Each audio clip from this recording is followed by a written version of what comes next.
Kristus Tuhan dan firman-Nya membawa kita ke masa depan. Dia janjikan masa depan yang penuh harapan. Untuk bisa naik, nomor satu, semua luka-luka masa lalu, mari kita katakan stop. Yesus mau memulihkan saudara. Dia sanggup mengubah hati saudara, memberikan batin yang baru, hati yang baru. Kalau orang bertemu Kristus, semuanya diubahkan. Saya bertemu dengan seorang yang bersaksi bagaimana hidup masa lalunya dia kuburkan pada waktu dia dibaptis. Waktu dia meninggalkan masa lalu dan dia bangkit menjadi manusia yang baru. Dia melihat segala sesuatu dengan terang Allah. Dia melihat segala sesuatu dengan pengharapan. Dia melihat segala sesuatu bahwa ada kasih Allah yang menuntun masa yang akan datang. Dia diubahkan dan meninggalkan luka, dosa, kutuk, tekanan dari masa lalu. Maukah saudara hari ini berkata, aku mau Tuhan. Dan Tuhan akan memberikan batin yang baru, roh yang baru untuk saudara. Yesus sangat mengasihi saudara. Perkara yang kedua, sudahkah kita melihat siapa diri kita hari ini? Kalau saudara berkata, aku adalah orang yang keturunan orang miskin, keturunan orang gagal, keturunan orang yang terkutuk. Pandangan kita terhadap diri kita itu sangat menentukan ke depan. Sanggupkah kita naik atau tidak sanggup? Saya ingat akan Mazmur pasal 8 ayat 4 dan 7. Sebuah pertanyaan yang datang, yang seringkali mungkin datang dalam hidup kita. Seperti yang diucapkan oleh Daud.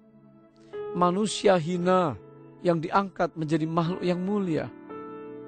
Mungkin ada di antara kita yang hari ini berkata, aku ini hina, aku ini papa, aku ini gak mampulah, nasiblah. Saya katakan dalam firman Tuhan tidak ada nasib. Yang ada adalah hidup yang diubahkan. Ya, tidak ada nasib yang jelek, tetapi keberuntungan, berkat, anugerah itu yang mengalir. Mazmur 8 ayat yang keempat sampai ayat yang ketujuh saya ingin baca bersama saudara. Jika aku melihat langitmu, buatan tanganmu, jarimu, bulan dan bintang-bintang yang kau tempatkan, apakah manusia sehingga engkau mengingatnya? Apakah anak manusia sehingga engkau mengindahkannya? Saudara, waktu kita keluar melihat segala sesuatu dunia kita yang gemerlapan, lalu kita bertanya, Tuhan, masa sih Tuhan bisa mengingat saya, seorang anak manusia? Tuhan, masakah engkau masih mengindahkan aku? Orang tuaku mengutuki aku, dunia mencibir, orang meninggalkan aku tidak berguna. Daud pernah bertanya, siapakah anak manusia sehingga Tuhan mengingat, Tuhan mengindahkannya? Hari ini saya tahu Tuhan sangat mengingat saudara. Sesibuk apapun Tuhan, Dia tidak pernah melupakan ciptaan tangannya. Setiap saudara, setiap nama saudara, waktu saudara mengenal Dia, engkau menerima Dia, Dia mengingat saudara. Allah bukan pelupa seperti manusia. Tuhan bukan tidak terbatas. Allah tidak terbatas. Kita terbatas. Tuhan maha tahu, Dia maha mampu. Dikatakan maha tahu, Dia maha ingat. Dan Daud melanjutkan, namun engkau telah membuatnya hampir sama seperti Allah. Telah memahkotainya dengan kemuliaan dan hormat. Engkau membuat dia berkuasa atas buatan tanganmu. Segala-galanya telah kau letakkan di bawah kakinya. Itu manusia yang diciptakan Allah. Kita diberikan mahkota kemuliaan dan hormat. Kita diberikan punya otoritas dan kuasa. Kita diberikan kemampuan untuk menginjak iblis di bawah kaki kita. Manusia ternyata makhluk ciptaan yang sangat mulia. Memiliki perangai Allah, memiliki otoritas yang Allah berikan, memiliki kehidupan yang kekal karena Allah itu kekal, memiliki kemuliaan dari Allah.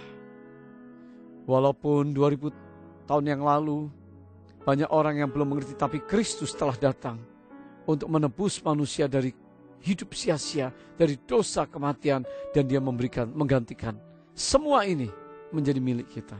Hari ini saudara, Daud pernah dimuliakan, dihormati, diangkat oleh Allah naik. Maukah kita menerima berkat ini? Kalau kita bertanya siapakah saya? Firman Allah mengatakan kita dicipta hampir serupa dengan Allah. Dan oleh Kristus maka kemuliaan, harkat, derajat itu kembali dipulihkan. Tidak perlu seorang pun menangisi, mengeluh dan berkata, aku adalah manusia makhluk yang hina, makhluk yang sia-sia. Oh tidak, bagi Allah saudara berguna, bagi Allah saudara berarti. Perkara yang ketiga, penghalang untuk naik pada waktu kita tidak memiliki pengharapan dalam hidup ini. Saudara yang diberkati Tuhan, pengharapan, hidup yang penuh dengan pengharapan dijanjikan dalam 1 Petrus 1 Petrus 1 ayat 3. Di dalam Kristus hidup kita penuh dengan pengharapan.